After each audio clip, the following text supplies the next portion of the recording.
One of the hardest things a mother goes through after experiencing narcissistic abuse is the crushing guilt she experiences for having a child with a narcissistic man. She blames herself for not knowing better, for putting the child through tremendous and unbearable pain both in the womb and in this physical world. But should she do it? Should you take responsibility for something you did not do? Let's find out in today's episode. I am Danish, a narcissistic abuse recovery professional. The topic for today is the guilt of having a child with a narcissistic man. Let me put it as it is. Narcissists are masters of deception and manipulation. They can lie with a straight face. They are true demonic shapeshifters who can be what they have to be to get what they want. They have completely suppressed their conscience, and their moral compass keeps misdirecting them because they do not want to choose the right direction. Now, if you're dealing with an individual like this, somebody who is so corrupt, how can you expect them to do the right thing? When a narcissistic man targets a woman with one objective in mind, and that is to capture her and to keep her as a prisoner for the rest of her life, he gets her pregnant. He will intentionally baby trap you to make it impossible for you to even think of leaving. He will show patience, will be compassionate, kind, understanding, and everything a husband is supposed to be until you tell him the news: I am pregnant with our baby. It's on that day he shows you his true colors. He shows you the monster that he actually is. But unfortunately, for a lot of women, it's already too late. Why late? Because you get trapped in a complex web of emotions. First, you feel guilt. The guilt of not letting your baby have a father figure in his life. Oh, how will he or she live in this world? What will happen to them? I can't take away that. No, I have no right whatsoever. You are in the trance still. It has not become clear to you that you're dealing with a narcissist, which is why the second thing that you deal with is shock. The shock of, what happened to me? Who has he become? What did I do wrong? What did I change in our relationship? Do I need to fix it? Is it fixable? And then you try and try and try. Patiently wait for him to return to his original self. But he never ever does so. What does he do? He steps aside. He ignores you.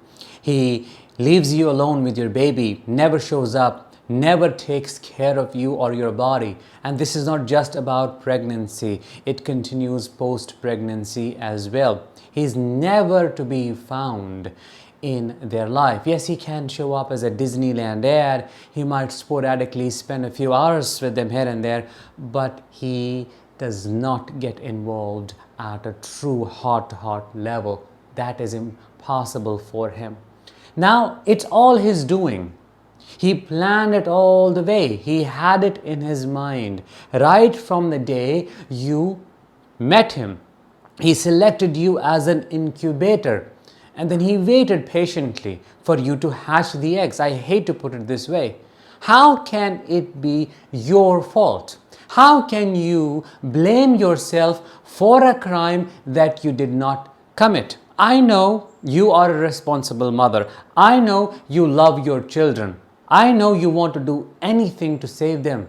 But feeling guilty to the point of shaming and blaming you is not going to help you at all. In fact, shaming yourself can destroy your relationship with the child, and it can impact their personality development process negatively. Let me be very straight here.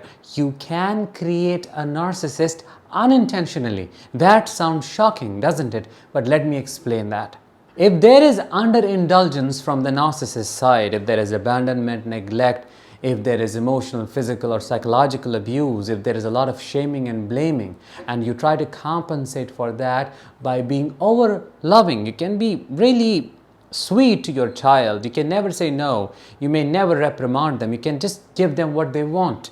You can feed their instant gratification, their impulsivity. What is that going to create?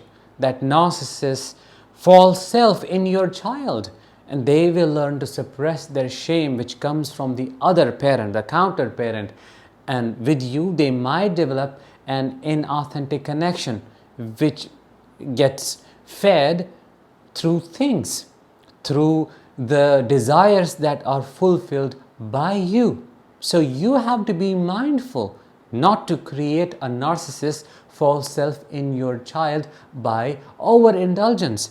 I know you want the best for them, and you can do the best for them by properly helping them recognize their emotions, by disciplining them in a trauma-informed way, by connecting with them, by attuning to their soul, by listening to them, by validating their pain, by empowering them with alternative approaches to deal with problems they are facing with their counter parent, with their other parent. Let's say they come to you and say, oh, I feel ashamed because daddy said this and that, and I don't know what to do with that.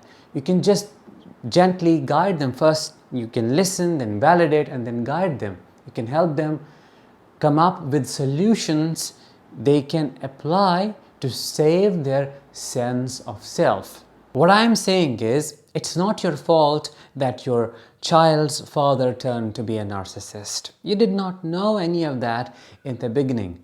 You got to know him as a sweet, charming, amazing person who moved you inside out, who made a special place for himself in your heart. That is what you believed in, who promised you a future where you could have a family with him, have children with him, and live a happy life. Who fed you that? He did. You didn't ask for that. You didn't create any of that. It's not as if he was a monster to you in the beginning and you still chose to continue with it. You didn't.